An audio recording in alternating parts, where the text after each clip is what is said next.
Question. Hi Andy, hello. This is your first, is this kind of first time na nakagawa ka ng ganitong movie? Opo, yes po. Yeah, so how does it feel? Paano yung mga challenging, mga... Opo, syempre, this film was very challenging. I've never really had an opportunity to be a part of something this big and, this special. And that's why I'm so happy. Pero at the same time pa, it didn't really come easy for me. Ang hirap po talaga kasi nung role na ipoportray, tsaka I've never really done anything like it before. So it was hard and challenging, but then that was part of the reason why I said yes to this, because syempre I want to get better, and gusto ko mababad sa mga tao na makakatulong para mas gumaling ako, at saka sa project na mas matetest yung perseverance tsaka hard work, di ba? Ano ka ba second thoughts in portraying as a I didn't have second thoughts in portraying the other woman. I don't really choose the roles that are portrayed sa kung ano siya, masama, mabait, Hindi po ganon. I choose the roles that I portray in terms of kung alam ko I can give justice to it. If maganda, if this role can give justice to what I can do. So yun, I can't categorize myself into one thing also, and that's what I don't want then. Not just because I was part of a movie like this na basically it's really out of the box for me because I've never done something close to this before, and mas mature siya, mas daring than all the others. I don't want people to think that this is the only thing that I can do now. What I'm trying to show here is that I am capable of doing whatever it is, whatever project it is that you lay down to me, as long as I know that maganda po yung project. Miss Jacqueline is also part of the movie. How was it, working with her? I didn't really see her at all while shooting the film.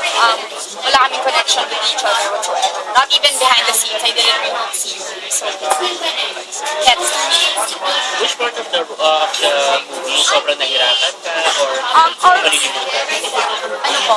Hindi mo malilimutan? Forgettable Sobrang nahirapan po talaga ako was yung love scenes and yung pagbato ng mga lines na parang hindi madali para sa akin sabihin talaga. Like, yung nakita niya sa trailer report, pagpatong kay Derek, that wasn't easy for me. And syempre all of the love scenes, because it was my first time.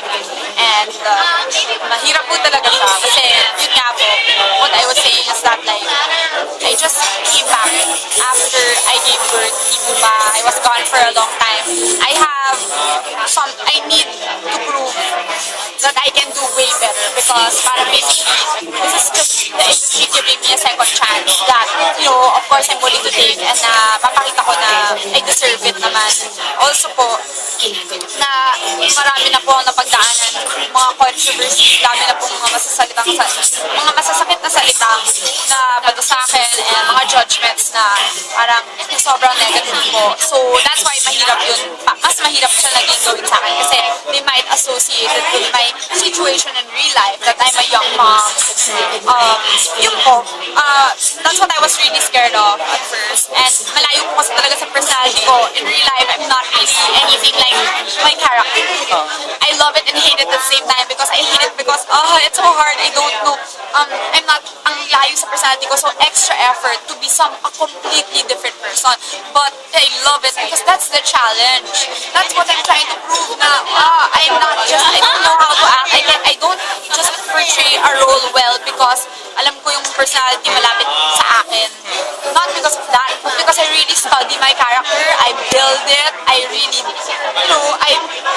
sinasapuso ko yung ginagawa. What is more challenging to you? Yung paggawa ng horror movies or Siyempre ito? po, ito po. Okay. Horror is so much fun. Horror is just Kasi so nakita much naman sa fun. Frigidaire. Pero, this one is different. Because also, natatouch yung emotion. So with this, you're going forward na in terms of mga mature roles. No, but that's what I said kanina. Like what I said kanina is that I'm not gonna categorize myself into something. I want to show people. That's why I did this. it's the question that people ask me nga po is why, di ba? What made me decide on doing this role na parang bakit ang layo niya compared to all the others that I've done before. And that's what I'm trying to say is that I took on this role because it's a challenge and I know that it will help me be and do better as an actress. But besides that, gusto ko po pakita na kaya ko po gawin kahit na yung ibigay sa akin, na hindi ako dapat i-categorize as one thing. That just because I started doing a role that's like this, maybe you could call it sexy, I'm going to be a sexy actress na. I don't want to be like that though. Because, yun, basically, I've never really portrayed a role na yung personality ng babae is so alike, di po ba? So that's why I know maybe it puzzles people kung ano ba yung personality ko talaga in real life. Because, see, I did Agua, I did Bendita, I did Soldier, I did an action series po. Now I'm doing yung si Veronica, medyo sobrang tapang yung personality. And when I talk on television, I'm very straightforward, talk fast, I look feisty, but in real life, I'm really shy. Di ba po? So, yun, yun po yung gusto ko ipakita sa tao. Wala ako dapat yung categorize as one. Thank you.